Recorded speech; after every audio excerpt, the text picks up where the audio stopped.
Қайырлы күн, құрметті сарапшылар. Ең алдымен азаматтық бастамаларды қолдау орталығы сіздерге сараптама комиссиясының жұмысына қатысатындарыңыз үшін алғыс білдіреді. Айта кететін жайт, биыл сарапшылардың саны 2 есеге артты. Қазіргі таңда орталықтың сарапшылар тізілімінде 54 сарапшы бар. Грант тақырыптарына сәйкес, сарапшылар өз бағыттары бойынша бөлініп, рандомайзер арқылы негізгі құрамға 3 және резервті құрамға 3 сарапшыдан іріктелді. Бүгін біз сіздерге өтінімдерді бағалауда қандай көрсеткіштерге мән беру керек екендігіне тоқталатын боламыз.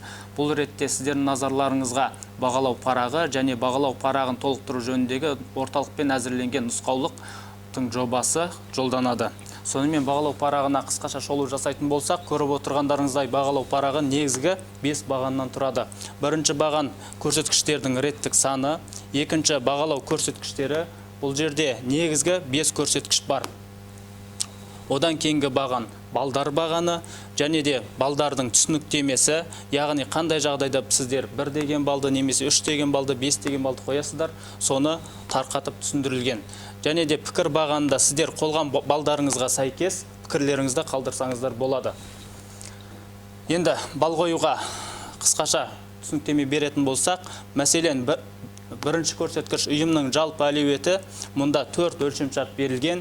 Егерде үкіметтік емес ұйымдардың ұсынған ақпараты өлшемшарттардың екеуіне сәйкес келетін болса, онда сіздер 3 деген балды қоясыздар.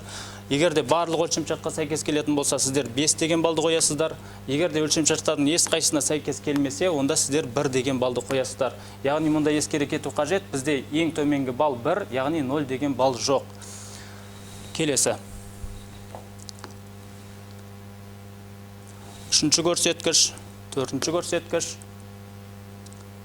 5-ші көрсеткіш. Және назар аударатын жайт, бағалау парағының соңында қорытынды бал бағаны бар. Мұнда сіздер әрбір көрсеткіш бойынша қойған балдарыңыздың жиынтық балын жазу керексіздер. Сонымен қатар бағалау парағы сарапшының қолымен, аты жөнімен және бағалау парағын мерзімімен бекітіледі. Көріп отырғандарыңыздай 5 негізгі көрсеткіш бар, оның өлшемшарттары көрсетілген. Бұлардың арасында үкіметтік емес ұйымдардың техникалық базасының болуы, немесе осы жобаны іске асыруға тартылатын мамандардың біліктілігі мен тәжірибесінің болуы, немесе жобаны іске асыруда қолданылатын инновациялық тәсілдердің болуы секілді негізгі мән беретін өлшемшарттар бар.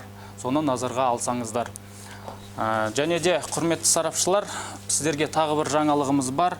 Біздің орталықта комплайнс офицер қызметі енгізілді. Оның басты міндеті үкіметтік емес ұйымдарға грант беру қызметінің барлық кезеңінде сыбайлас жемқорлық әрекеттерінің алдын алу, онымен күресу және болдырмау болып табылады. Осыған орай сіздердің қызметтеріңізге тікелей немесе жанама араласу фактілері анықталған жағдайда, немесе сіздерді орынсыз мазалаған жағдайда, сіздер комплайнс офицерге, адалдық алаңы орталығына, немесе сыбайлас жемқорлыққа қарсы арнайы органдарға хабарласа аласыздар.